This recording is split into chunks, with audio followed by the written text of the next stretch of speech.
Rejecting God of War Ragnarok. Emotion is often considered the opposite of rationality, that logic and truth can only exist in the absence of subjective feeling. The failure of this perspective is that it fails to account for the fact that emotions exist. They exist for a reason. Feeling emotions adds facts and information to what rationality must consider in order to reach a facsimile of what we might call the truth. It has taken a long time for academic types like myself to broadly accept a notion like emotions matter.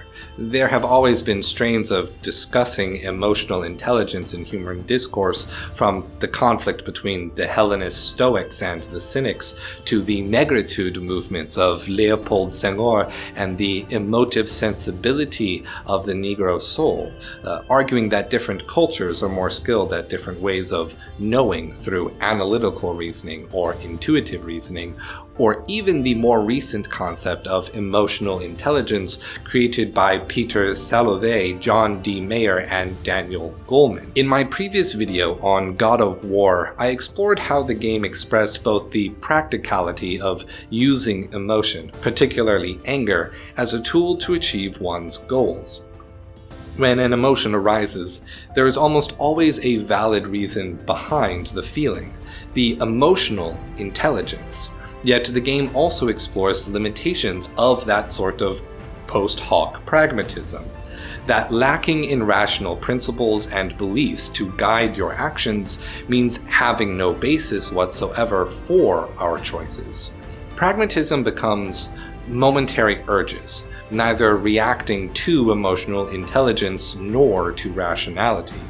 Atreus, presented as a character whose very body bridges the perspective of mortals, gods, and giants, is poised in God of War Ragnarok to bridge this divide, As the story leaves behind the themes of emotional rationality, Atreus is burdened with a new theme: the purpose of war.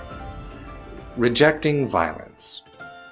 What makes God of War Ragnarok's story stand out from the original game is an insistence on the rejection of violence and conflict wherever possible.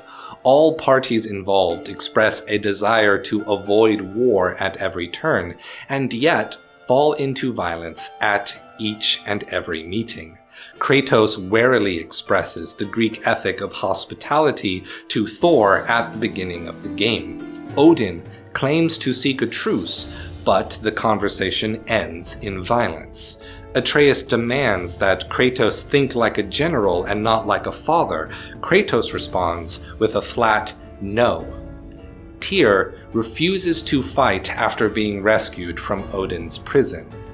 It is notable that both gods of war, the two characters who would understand the true nature of violence most, came to the conclusion that war is detestable, that war should always be rejected. Kratos did so by starting a new family and becoming a pragmatist. Tyr by dropping his spear and becoming a pacifist. When the two gods of war and Atreus are in Alfheim, learning more about the conflict between the light and dark elves, both take on the task of teaching Atreus that neither side of a violent conflict can be the good guys. Neither side can be in the right when engaging in morally wrong actions. There is always a choice when it comes to violence, and both sides must refuse to prioritize peace and mutual understanding for their war to continue. This idea that everyone must conscientiously choose to reject war is expressed both narratively and ludically through the game's combat. Kratos now uses his rage mode in one of three ways: fury, valor, or wrath. Fury represents the previous mentality, blind anger and violence to achieve the goal. Valor, however, offers no offensive bonus. By using that violent energy to heal Kratos, the player in effect is choosing to avoid violence where possible. Yet, when using Wrath, the player does a single strong, controlled attack that heals if the enemy is slain. Wrath represents a conscious attempt to avoid violence, but ultimately falling to it.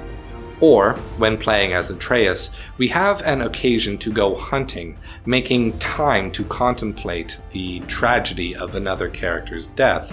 When Atreus moves to slay a deer, Kratos stops him. So if Kratos, Tyr, and Odin all wish to avoid violence, why do they keep falling into it? The story answers this with its second theme, fate. Fate, admittedly, God of War's handling of the themes of trust and fate are a bit haphazard. The frequency by which the core value of trust me, trust must be earned, this is just like the prophecy, and we do not do things for prophecy but because it is necessary, makes engaging with the few meaningful progressions of the theme a bit difficult. Yet God of War Ragnarok treats prophecy not so much as a magical force, but as characters within the story able to observe the dramatic irony of that story. The prophecy of the fates do not come true because the fates predict them, but because the characters in the story refuse to grow. They refuse to change their nature or prove incapable of change when actively trying to be better than their former selves. It is even suggested by some events that only magical intervention can change something's nature, such as when Atreus places the soul of Fenrir in the body of Garm, the watchdog of Helheim. More often than not, the characters fail to change, but sometimes they succeed. Kratos fails to trust Atreus when he leaves to work with Odin, accusing him of being manipulated. Kratos succeeds at trusting Atreus, not because he has earned it, but simply because Atreus is his son.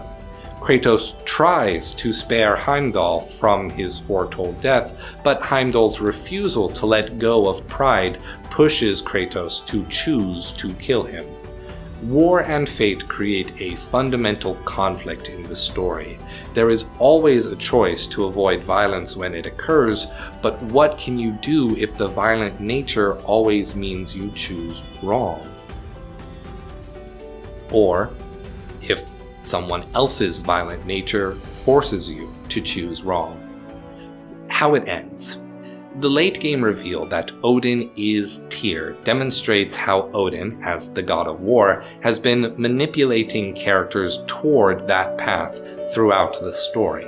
First demonstrated when they sit to drink at the beginning of the game, Odin offers a bargain, but then orders Thor to attack the moment he doesn't get what he wants.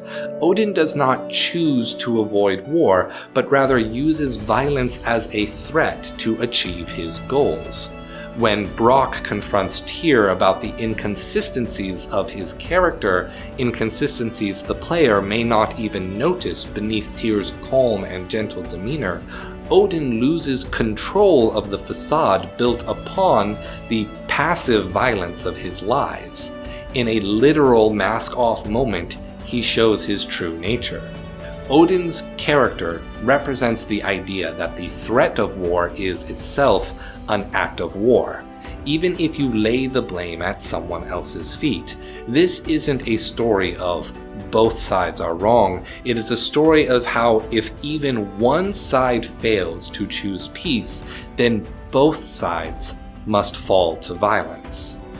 At the end of the game, as Kratos and Atreus defeat Thor and Odin in turn, they give each of them the chance that they wish to create for themselves, an opportunity to finally choose peace, to put an end to the need for a god of war. Kratos denies his nature by refusing to kill Thor. Thor, listening to the guidance of his wife Sif, takes that opportunity. Atreus denies his nature by refusing the call to knowledge, giving Odin the opportunity to give more value to life instead. Odin blinded by his desire for the secrets to control reality itself, refuses to change. And so Odin, who in his lies tried to position himself as a replacement, as Loki's father, took Kratos' place in the prophecy. Kratos and Atreus achieved change through choice, while Odin fell to his own dramatic irony. Stay true.